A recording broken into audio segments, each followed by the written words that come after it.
Assalamu alaykum, hörmətli televizor körgüçiler. Yaxşımsızlar? Dünya Uyg'ur Qurultayı tor televiziyasining kunlik xabarlar programmasiga hammanglar xush kelibsizlar. Men İftixar Abdurashid. Bugun çarşamba. Hörmətli ko'rmanlar, tövəndə diqqətinglar kunlik xabarlar programmamızning təfsilatida bo'lsin.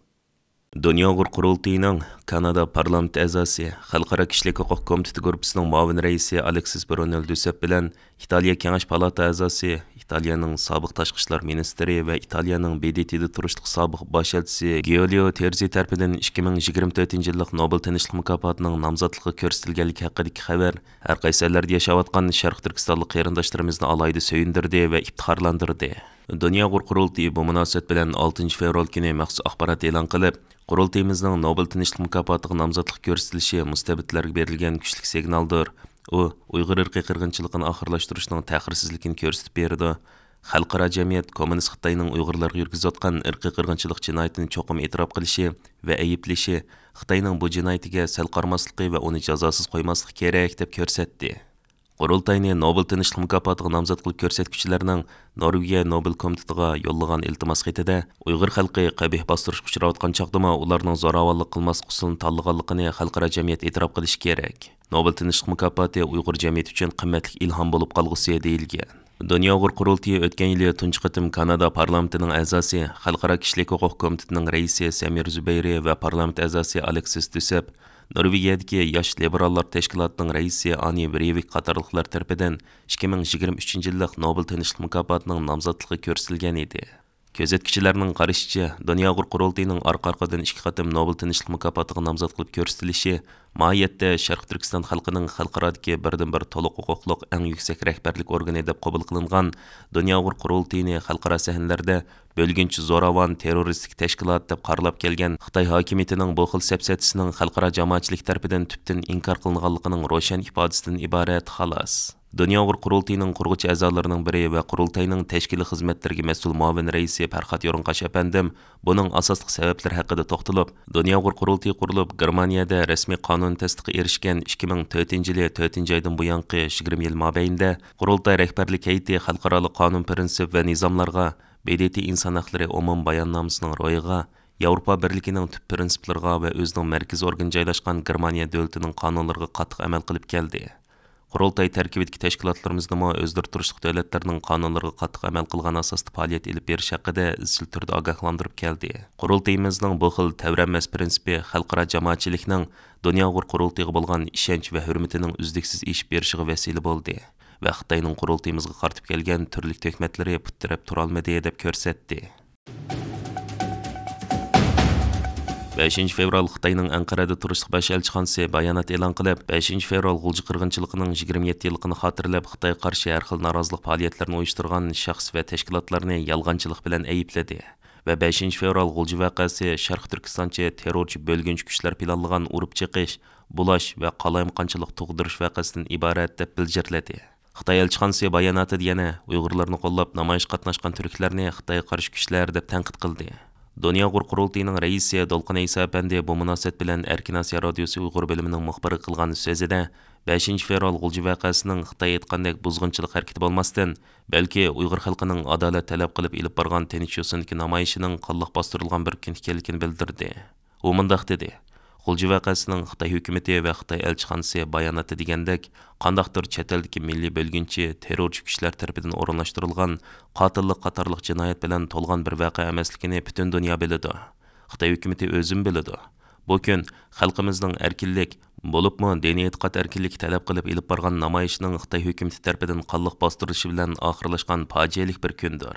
Xitoy elchixonasi bayonotida yana Uyg'urlarni qo'llab namoyish qatnashgan turklarni Xitoy qarshi kuchlar deb atab tanqid qildi. Halbuki Xitoyning tanqidi uzun yillardan buyon Uyg'ur vaziyatini ko'zitib kelayotgan turk siyosiyonlarni qoyil qila olmadi.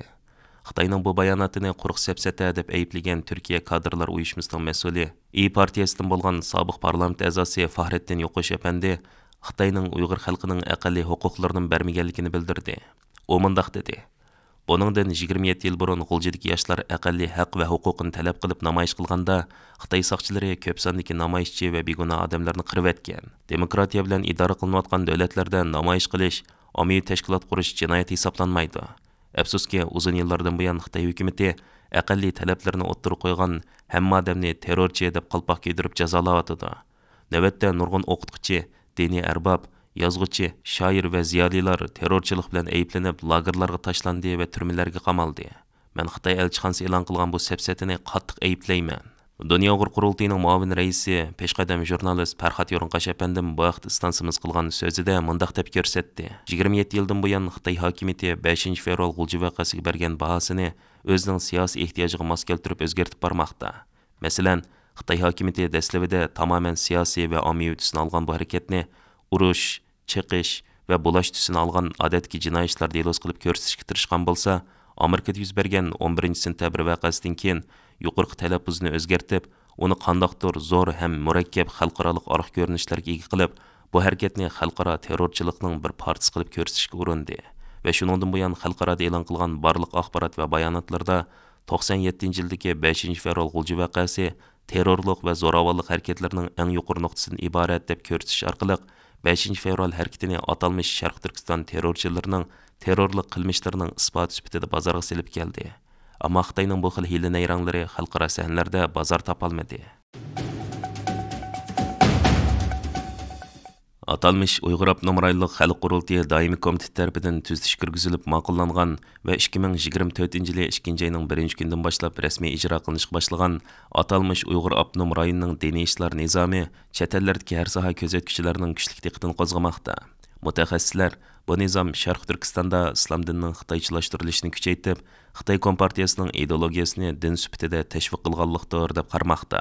Xitoy hukumat taratqullarining bildirishicha, atalmish Uyg'ur Abnum rayonining diniy ishlar nizomi 2023-yil 12 oyning 22 kuni atalmish Uyg'ur Abnum rayonluq 14-navbatlik xalq qurultiyi doimiy komitetining 7-yig'inida tuzatish kirgizilib ma'qullangan bo'lib, 2024-yil 2 oyning 1-kunidan boshlab rasmiy yo'l qo'yilishga boshlagan. Mazkur nizomning 5-moddasida har qaysi dinlar cho'qim sotsializmning yadrolik qimmat qarashini amaliyotda ijro qilish, shundaqla dinlarning xitoychilashtirilish yo'nalishida ching turish kerak deyilgan. Mazkur nizomning 26-moddasida duo, tilovat va ibodat so'rinlari mayli ilgari silingan yoki hozir remont qilinayotgan yoki qayta qurilayotgan bo'lishidan qat'iy nazar, ular binokorlik, haykaltarashlik, rasm va bezakchilik qatorliq jihatlarda cho'qim xitoycha alaydilik va xitoycha uslubini aks ettirish kerak deyilgan. Tuzatish kirgizilgan bu yangi belgilamaga har darajalik hukumatlarning diniy ta'lim-tarbiyani qattiq kontrol qilishga kapolatlik qiladigan yangi mazmunlar kirgizilgan. 13-moddaga qaraganda mazkur nizomda hukumat tasdiqlagan diniy organlardan boshqa barliq diniy ta'lim-tarbiya o'rinlari birdek cheklangan.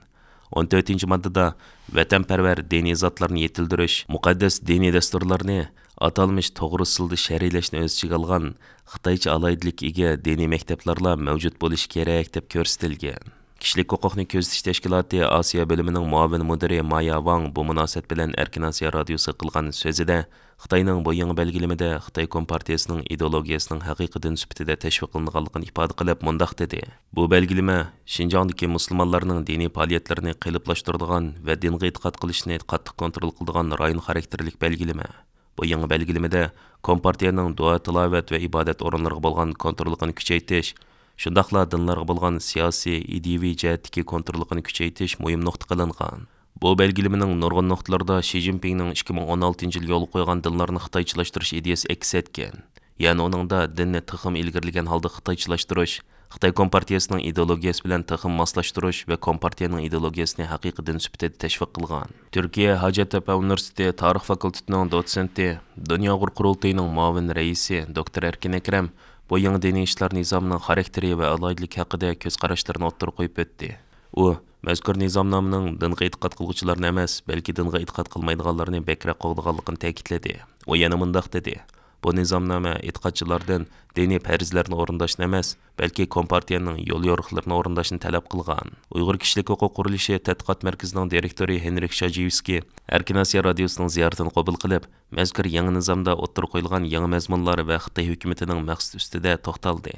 U mundaq dedi: meningcha, islom dini Xitoy hokimiyatiga alayda tahdid shakllantirdi. Xitoyning hokimiyat beshida turayotgan Kompartiya har vaqt kontrolli iqtidorga va avomning o'ziga bo'lgan sadoqatmanligiga alayda ahamiyat beradi va shuni talab qiladi. Islom boshqa bir xil axloqqa, idora va qimmat qarashga vakillik qiladi. ya'ni islom dinidagi bu axloq idora qilish tuzumi va qimmat qarashi Xitoy davlatining axloq va qimmat qarashidan farqli. Yana kelib Xitoy bu jihatda ko'p tirishchiliklarni qilgan bo'lsa-mu, ammo bularni kontrol qila olmadi. Şoň islom dini Xitoy davlati uchun bir tehdit yaratdi. Shu sababdan Xitoy hukumatı diniy turmush va diniy organlarning kontrolligini o'z qo'lida tutishga va ularni xitoychilashtirishga tirishyapti. Hörmətli görürmənlər, yuqarıda diqqətinizlərə günlük xəbərlər proqramımızın təfsilatını sunduq. Keyin qitimliq sanımızgacha ko'rishkicha aman bo'lgaysizlar. Stansiyamizning YouTube kanaliga a'zo bo'lishni unutmang.